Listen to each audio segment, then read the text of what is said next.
कुत्ता काट ले तो सबसे पहले क्या करें? मुल्क भर में कुत्ते काटने के वाकयात और इसके नतीजे में हलाकतों का सिलसिला जारी है।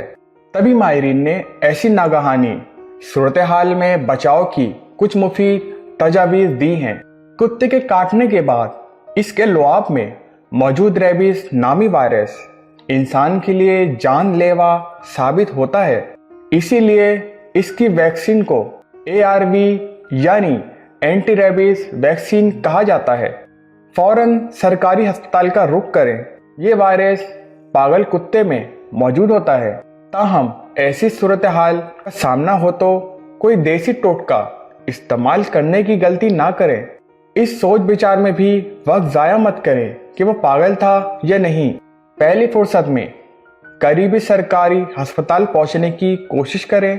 तमाम तर कोताहियों के बावजूद सरकारी अस्पतालों की इमरजेंसी का तिब्बी अमला इस सूरत हाल को निजी अस्पतालों के अमले से ज़्यादा बेहतर तरीके से जानता है, क्योंकि वो रोज़ाना ऐसे लातादाद मरीज देखते हैं। साबुन और बहते पानी से जख्म धोएं। अस्पताल दूर है तो साबुन और बहते पानी से 10-15 मिनट तक अच्छी तरह जख्म को धोएं, लेकिन पट्टी मत बांधें। 5 टीकों का कोर्स मरीज को तसल्ली दें। 14 टीकों का ज़माना गुजर गया। अब जदीद इलाज के तहत 1 महीने में 5 टीकों का कोर्स कराया जाता है।